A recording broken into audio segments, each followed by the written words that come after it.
இது மகிமை நேரம். ஆண்டவராகிய இயேசு கிறிஸ்துவின் நாமத்தில் அன்போடு வாழ்த்தி வரவேற்கிறேன். கர்த்தருடைய வார்த்தைகளை தியானிப்பதற்கு முன்பு ஒரு நிமிடம் ஜெபிப்போம். இரக்கமுள்ள எங்கள் நல்ல ஆண்டவரே, உம்முடைய சமூகத்தில் வந்திருக்கிற ஒருவரை கூட வெறுமையாய் விடாதிரும், இறங்கி ஆசீர்வதியும் என்று இயேசு கிறிஸ்துவின் நாமத்தில் ஜெபிக்கிறேன் ஜீவனுள்ள தகப்பனே, ஆமென். பிரியமானவர்களே, 1 சாமுவேல் 15வது அதிகாரம் 22, 23 வசனங்களை நான் படிக்கிறேன். 1 சாமுவேல் 15, 22, 23. அதற்கு சாமுவேல், கர்த்தருடைய சத்தத்திற்கு கீழ்ப்படுகிறதை பார்க்கிலும் சர்வாங்க தகனங்களும் பலிகளும் கர்த்தருக்கு பிரியமாயிருக்குமோ? பலியை பார்க்கிலும் கீழ்ப்படிதலும் ஆட்டு கடாக்களின் நிணத்தை பார்க்கிலும் செவி கொடுத்தலும் உத்தமம். ரெண்டகம் பண்ணுதல் பில்லி சுனிய பாவத்திற்கும் முரட்டாட்டம் பண்ணுதல் அவபக்திக்கும் விக்கிரக ஆராதனைக்கும் சரியாயிருக்கிறது.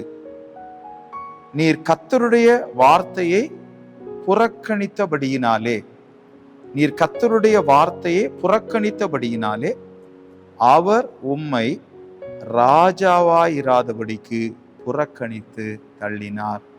அன்பானவர்களே, ஆண்டவர் சவுல் என்கிற ஒரு மனிதனை தம்முடைய ஜனத்தை ஆட்சி செய்வதற்கு தெரிந்து கொண்டார்.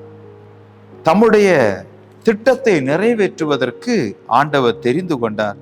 பிரியமானவர்களே, 1 சாமுவேலின் புத்தகம் 12வது அதிகாரம் 1வது வசனத்திலே, அப்பொழுது சாமுவேல் இஸ்ரவேலர் அனைவரையும் நோக்கி, இதோ நீங்கள் எனக்கு சொன்னபடியெல்லாம் உங்கள் சொற்கேட்டு உங்களுக்கு ஒரு ராஜாவை ஏற்படுத்தினேன் என்று சொல்லுகிறார். இப்பொழுது அவர் ஆண்டவருடைய ஆலோசனைப்படி அவர்களுக்கு ஒரு ராஜாவை ஏற்படுத்துகிறதை நாம் படிக்கிறோம். ஆனால் பிரியமானவர்களே, இங்கு அதே சாமுவேல் சொல்லுகிறார், கர்த்தருடைய சத்தத்திற்கு கீழ்ப்படுகிறதை பார்க்கிலும் என்று சொல்லுகிறார். மிக முக்கியமான தேவை என்ன? ஆண்டவருடைய சத்தத்திற்கு கீழ்ப்படிய வேண்டும் என்று ஆண்டவர் எதிர்பார்த்தார். பிரியமானவர்களே, பாருங்கள், நாம் சங்கீதங்களின் புத்தகம் 119வது சங்கீதம் 1வது வசனத்தை பாருங்கள். சங்கீதம் 119:1. கர்த்தருடைய வேதத்தின்படி நடக்கிற உத்தம மார்க்கத்தார் பாக்கியவான்கள் என்று வேதம் சொல்லுகிறது. பிரியமானவர்களே, இன்றைக்கும் ஆண்டவர் தம்முடைய பிள்ளைகளை நம்பி பொறுப்புகளை தருகிறார். மிக உயர்ந்த இடத்தில் ஆண்டவர் கொண்டு போய் வைக்கிறார். இது கர்த்தரால் நமக்கு கிடைக்கிறது.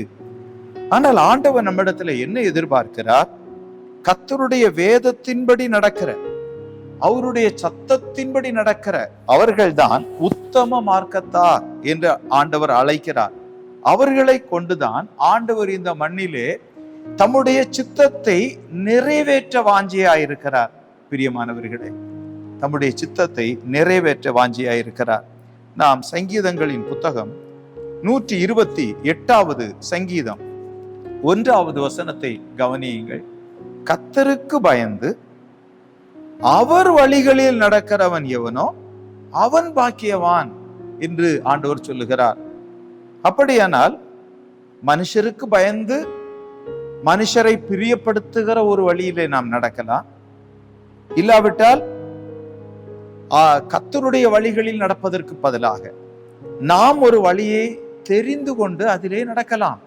ஆனால் ஆண்டவர் சொல்லுகிறதை பாருங்கள், கர்த்தருக்கு பயந்து அவர் வழிகளில் நடக்கிறவன் எவனோ அவன் பாக்கியவான் என்று ஆண்டவர் சொல்லுகிறார். அன்பிற்குரியவர்களே, இன்னும் பாருங்கள், நாம் வேதத்தை படிக்கும் போது எசேக்கியேல் தீர்க்கதரிசியின் புஸ்தகம் 11வது அதிகாரம், எசேக்கியேல் தீர்க்கதரிசியின் புஸ்தகம் 11வது அதிகாரத்தை நாம் படிக்கும்போது 19 முதல் 20 வரையுள்ள வசனங்களை நான் படிக்கிறேன். அவர்கள் என் கட்டளைகளின்படி நடந்து என் நியாயங்களை கைக்கொண்டு அவைகளின்படி செய்ய நான் அவர்களுக்கு ஏக இருதயத்தை தந்து அவர்கள் உள்ளத்தில் புதிய ஆவியை கொடுத்து கல்லான இருதயத்தை அவர்கள் மாம்சத்திலிருந்து எடுத்து போட்டு சதையான இருதயத்தை அவர்களுக்கு அருளுவேன் என்று ஆண்டவர் சொல்லுகிறதை பாருங்கள். அன்பானவர்களை, இன்றைக்கு ஆண்டவர் எதிர்பார்ப்போடு நம்மை தேடி வந்திருக்கிறார். அவர் நம்மிலே ஒரு காரியத்தை செய்யும்படி வந்திருக்கிறார். இயேசு கிறிஸ்து நம்முடைய இருதயத்தில் வரும்போது அவர் என்ன செய்வாராம்? எசேக்கியேல் 11:18 அவர்கள் அங்கே வந்து அதில் சீ என்று இகழப்படத்தக்கதும் அருவருக்கப்படத்தக்கதுமாய் இருக்கிறதையெல்லாம் அதிலிருந்து அகற்றுவார்கள் என்று எழுதியிருக்கிறதை பாருங்கள். ஆனால் பிரியமானவர்களே, இங்கு ஆண்டவர் எதிர்பார்ப்போடு சவுலை தேசத்தின் மேல் ராஜாவாக மாற்றினார். அவர் தன்னுடைய பார்வையில் அற்பமாயிருந்த போது ஆண்டவர் அவரை அழைத்தார். அவர் கர்த்தருக்கு கீழ்ப்படியாமல் போன போதோ 1 சாமுவேல் 15வது அதிகாரம் 28வது வசனத்திலே ஆண்டவர் சொல்லுகிறதை பாருங்கள். அப்பொழுது சாமுவேல் அவனை நோக்கி, கர்த்தர் இன்று உம்மிடத்தில் இருந்த இஸ்ரவேலின் ராஜ்யத்தை கிழித்து போட்டு உம்மை பார்க்கிலும் உத்தமனாயிருக்கிற உம்முடைய தோழனுக்கு அதை கொடுத்தார். பிரியமானவர்களே, ஆண்டவரை துக்கப்படுத்துகிற, ஆண்டவர் புறக்கணிக்கிற அந்த சாயல் அவரை எப்படி ஒரு கீழான நிலைக்கு கொண்டு போய் விட்டது. மறுபடியும் 29வது வசனத்தை படிக்கும் போது, இஸ்ரவேலின் ஜெயபலமானவர் பொய் சொல்லுகிறதும் இல்லை, தாம் சொன்னதை பற்றி மனஸ்தாபப்படுகிறதும் இல்லை, மனமாற அவர் மனுஷன் அல்ல என்று அவர் சொல்லுகிறார். ஆனாலும் சவுல் விடவில்லை. அவர் சொல்லுகிறார் 30வது வசனத்திலே, அதற்கு அவன், நான் பாவம் செய்தேன், இப்பொழுது என் ஜனத்தின் மூப்பருக்கு முன்பாகவும் இஸ்ரவேலுக்கு முன்பாகவும் நீர் என்னை கனமண்ணி நான் உம்முடைய தேவனாகிய கர்த்தரை பணிந்து கொள்ளும்படிக்கு என்னோடு கூட திரும்பி வாரும் என்றான். பாருங்கள், அவர் எப்படி கெஞ்சுகிறார் என்று பாருங்கள். இப்பொழுது சாமுவேலிடத்திலே சொல்லுகிறார், நான் பாவம் செய்தேன் என்று. அன்பானவர்களை, என்ன செய்தாலும் நம்முடைய இருதயம் கர்த்தருக்கு பிரியமானதாக மாறாவிட்டால் என்ன செய்தும் அது பயனில்லை.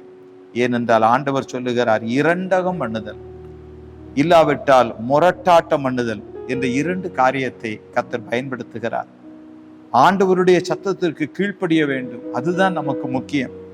தமக்கு கீழ்ப்படுகிறவர்களுக்கு தந்தருளின பரிசுத்த ஆவி என்று நாம் வேத புத்தகத்திலே படிக்கிறோம். 2 நாளாகமத்தின் புத்தகம் 16வது அதிகாரம் 9வது வசனத்தை நாம் படிக்கும்போது ஆண்டவருடைய வார்த்தையை கவனியுங்கள். 2 நாளாகமம் 16:9, தம்மை பற்றி உத்தம இருதயத்தோடு இருக்கிறவர்களுக்கு தம்முடைய வல்லமையை விளங்க பண்ணும்படி கர்த்தருடைய கண்கள் பூமி எங்கும் உலாவி கொண்டிருக்கிறது. ஆகவே இப்பொழுதும் கர்த்தர் தேடுகிறார். கர்த்தரை பற்றி உத்தம இருதயத்தோடு இருக்கிறவர்களுக்கு எதிர்பார்ப்போடு ஆண்டவர் சில ஆசீர்வாதங்களை நமக்கு தருகிறார், சில உயர்வுகளை தருகிறார். ஆண்டவர் அந்த இடத்தில் கொண்டு வந்து வைத்துவிட்டு எதிர்பார்ப்போடு பார்க்கிறார். அன்பானவர்களே, நாம் எந்த சூழலில் இருந்தாலும் ஆண்டவர் எதற்காக அந்த இடத்துல கொண்டு வந்தார், அவருடைய நோக்கம் என்ன, அவருடைய சித்தம் என்ன, அவருக்கு சத்தத்தை கேட்பதற்கு நம்மை கொடுக்கும் போது ஆண்டவர் இரக்கம் செய்கிறதை, அவருடைய வல்லமை விளங்குகிறதை நம்முடைய கண்கள் காணும். பிரியமானவர்களே, நம்முடைய கண்கள் காணும். சங்கீதங்களின் புத்தகம் 25வது சங்கீதம் 21வது வசனத்திலே சங்கீதக்காரன் ஆண்டவரை பார்த்து ஒரு ஜெபம் செய்கிறதை பாருங்கள். சங்கீதம் 25:21, உத்தமமும் நேர்மையும் என்னை காக்க கடவது, நான் உமக்கு காத்திருக்கிறேன். அன்பானவர்களை, ஆண்டவர் நம்மை புறக்கணித்து விடாதபடி அந்த உத்தமமும் நேர்மையும் நம்மை காப்பதற்கு ஆண்டவருக்கு முன்பதாக ஒப்பு கொடுப்போம். அவர் நம்மிலே மகிமையானவைகளை செய்யும்படி வந்திருக்கிறார். எங்கள் நல்ல ஆண்டவரை, எங்களை தாழ்த்துகிறோம். உத்தமமும் நேர்மையும் ஒவ்வொருவரையும் காக்க வேண்டும். ஒருவர் கூட புறக்கணிக்கப்பட்டு விடாதபடிக்கு கல்வாரி சிலுவையிலே நீர் சிந்திய இரத்தத்தின் வல்லமை ஒவ்வொருவரிலும் பாய்ந்து செல்லட்டும்.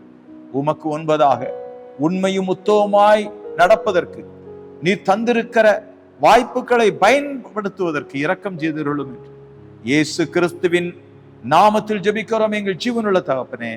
ஆமென், ஆமென்.